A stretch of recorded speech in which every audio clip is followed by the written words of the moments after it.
دنیا کا سب سے بڑا آف شور آئل رگ بلاسٹ کون سا تھا؟ آف شور آئل رگ وہ جگہ ہوتی ہے جہاں سمندر کی سطح سے کروڈ آئل نکالا جاتا ہے اور پھر اس کو پیوریفائی کر کے پیٹرول بنایا جاتا ہے۔ Welcome to RXR TV۔ Number 1 پر آتا ہے پیپر الفا ڈیزاسٹر 1988۔ 6 جولائی 1988 کو اسکاٹ لینڈ کی کوسٹ کے نارتھ سی پر پیپر الفا ڈیزاسٹر کا واقعہ پیش آیا۔ یہ 167 لوگوں کی جان لینے والا دنیا کے زبردست دھماکوں میں سے ایک ہے۔ اس ڈیزاسٹر کی وجہ گیس لیک تھی، جس کی وجہ سے آگ لگی اور پورے آئل مائننگ پلیٹ فارم پہ تیزی سے پھیل گئی۔ یہ آگ 3 ہفتوں تک چلتی رہی اور اس سے تقریباً $1.7 بلین کا نقصان ہوا۔ نمبر 2 پر آتا ہے ڈیپ واٹر ہورائزن ایکسپلوژن۔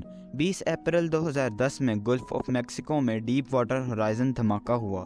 یہ آئل رگ پر ایک سپر ڈیزاسٹر تھا جس کی وجہ سے 11 ڈیتھس ہوئی۔ اس بلاسٹ کی وجہ ٹینکر لیک ہونا تھا، جس کی وجہ سے کروڈ آئل کی 200 ملین گیلنز گلف آف میکسیکو میں ڈسچارج ہوئی۔ اگر ہم ان 200 ملین گیلنز کو یوز کرتے تو 8 لاہور ایک وقت میں 15 مہینوں تک چلائے جا سکتے تھے، اور اس کروڈ آئل کی وجہ سے وائلڈ لائف اور انوائرمنٹ کو بھی بہت حد تک نقصان ہوا اور اس کے اثرات 3 مہینوں تک چلتے رہے۔ نمبر 3 پر ایکسٹوک 1 آئل سپل 1979۔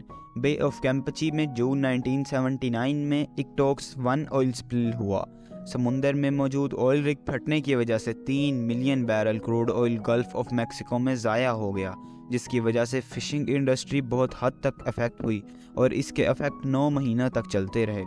نمبر 4 پر نوروز آئل فیلڈ ڈیزاسٹر 1983۔ یہ 10 فروری 1983 کو پرشین گلف پر ہونے والا نوروز آئل فیلڈ ڈیزاسٹر تھا۔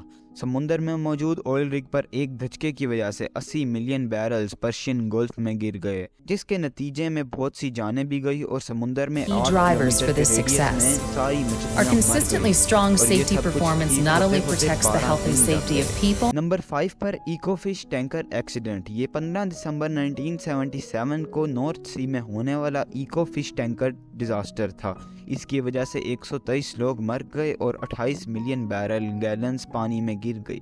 اگر ہم ان سب لاس کو دیکھیں تو ان سے اسٹاک مارکیٹ میں کروڈ آئل کے ڈیلرز کو بہت زیادہ نقصان ہوا، اور اگر اس ٹائم یہ سب آئل رگز ہوتے تو پاکستان میں پیٹرول 198 روپیز پر لیٹر ہوتا۔